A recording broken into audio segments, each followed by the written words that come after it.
Hey guys, how are ya? So, as you can probably tell by the last couple of videos, we've hijacked YouTube from Matt as he's on holiday. But I thought it'd be really cool to just do a little bit of behind the scenes, have our videographer film for a couple of days and sort of show what happens, around the office when Matt's not around, some of the things that we typically do. I'm probably going to steal his office for the next couple of days, assuming I know what his passcode is. I think I know what it is. I'm pretty sure it's his credit card numbers. With that being said, we'll have our guys film for a couple of days and we'll put a bit of B-roll, all that cool shit together, and just f around with Matt's office. So I hope you enjoy.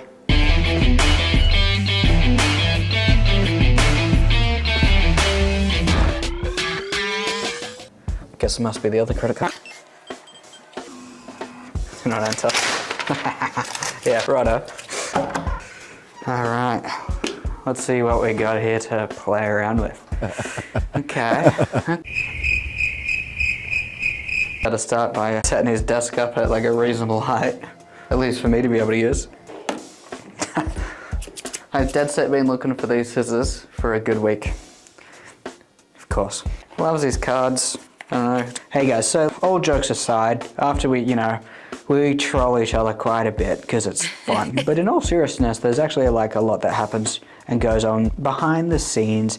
And when Matt's away, we take over each other's responsibilities. We try and structure our time off separately so that we're not both away together. Some of the major things that, fall onto my plate when Matt's away is far more input into making decisions without consulting, i.e. problem occurs, it's my job to solve it immediately. I don't ever take sales calls unless Matt's away, and sometimes I need to be there because we need a secondary. Matt and Marco have a very, very good relationship on sales calls, and to be honest, they're both better than me at sales calls.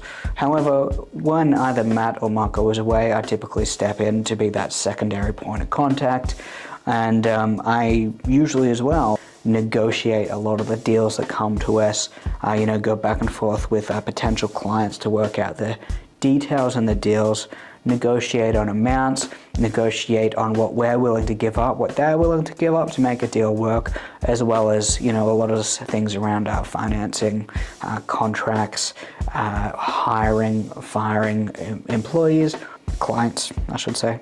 A lot of those things fall onto my plate, where in the past we usually have split duties. We both take a majority of those duties.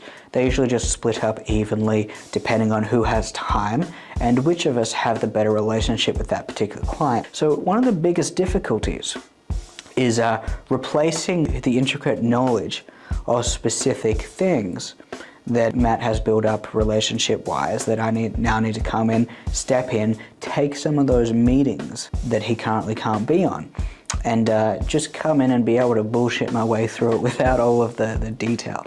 So that also happens, when I'm away, he has to take some of my meetings. And he has to make decisions sometimes without consulting me, which we're pretty independent and both have the power, and it's a very, very good relationship where we take each other's word and trust each other's judgment majority of the time, unless there is like a major decision. I think I've spoken to Matt maybe twice while he's been away on holiday, outside of some text messages, and that's just to give him the space to enjoy time. Don't mind if I do. Alright, let's get out of here.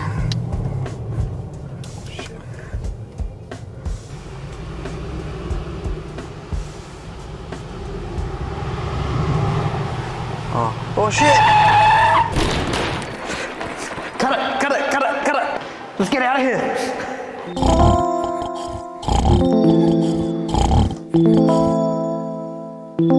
James? No, hey. So you caught me napping off. Kind of like what Matt does on a daily basis. Or if you watch any content, you probably get it. You get it? That was a good one. One of the other things is, as you probably notice, is I have to take over some of the content, Now, this content might not come out by the time he's still on holiday, but you will see it. I hope I've done some justice. I actually have enjoyed being on the camera and, making some gags, having a bit of fun. It's quite entertaining. I don't usually do it. I don't really enjoy being the face of things. I don't enjoy the limelight or being on camera. After going through this, it's maybe changing my mind. So possibly if there's a good reaction to some of the content that I've put together and people found it valuable, people don't think that I dribble on shit, then maybe I could be convinced to do a little bit more. But Matt loves it, so I leave that on his plate, and he keeps the things that I love doing on my plate, and we both have our strengths and weaknesses. And one of the things that I've learned strongly this year in regard to leadership and managing a huge team of high performers is that anytime someone is even 1% better at something than what you are, you should give that task to them. Anytime someone is even 1% more passionate than you, you should give that task to them, because all in all, it'll free up your time to do something that you're better at. 1004, 1005, 1006. Oh, hey guys, sorry I didn't see that. I don't know if you heard me counting, but I did over 1,000 of those. Did we? Okay, we switched cameras. Thanks for the heads up.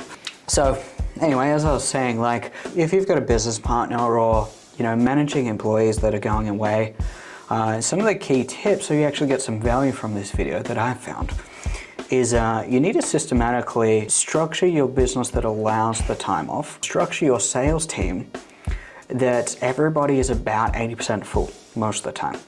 That way, if you're running a team, you have one person that goes away on holidays or perhaps there's some emergency, you do have 20% space across the team to be able to fill in the calls. And you want to make sure and communicate that to your team nice and early, that there is going to be some changes around structure, around timings, as well as around meetings or sales calls in this instance.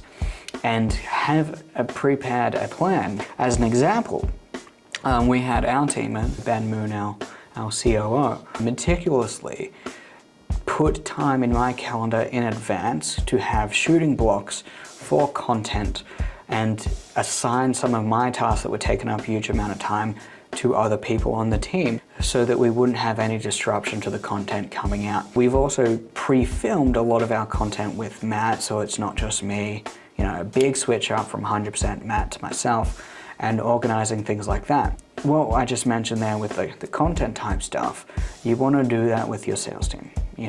Perhaps give a couple of your sales guys a little bit of less time the weeks leading up and the weeks after someone's going away, so that they can take a bit of time to relax, full well knowing that the weeks that somebody else is going to be up, they might work a little bit extra to make up for that slack, keep that income the same without causing burnout. So that's some of the tips that I'd recommend. Planning, structure, and then more importantly, systemizing your business to get to a stage that allows for time off without the wheels falling off are some of the most important things you can do to keep the ball rolling and keep profit at the highest margin possible. Thanks guys.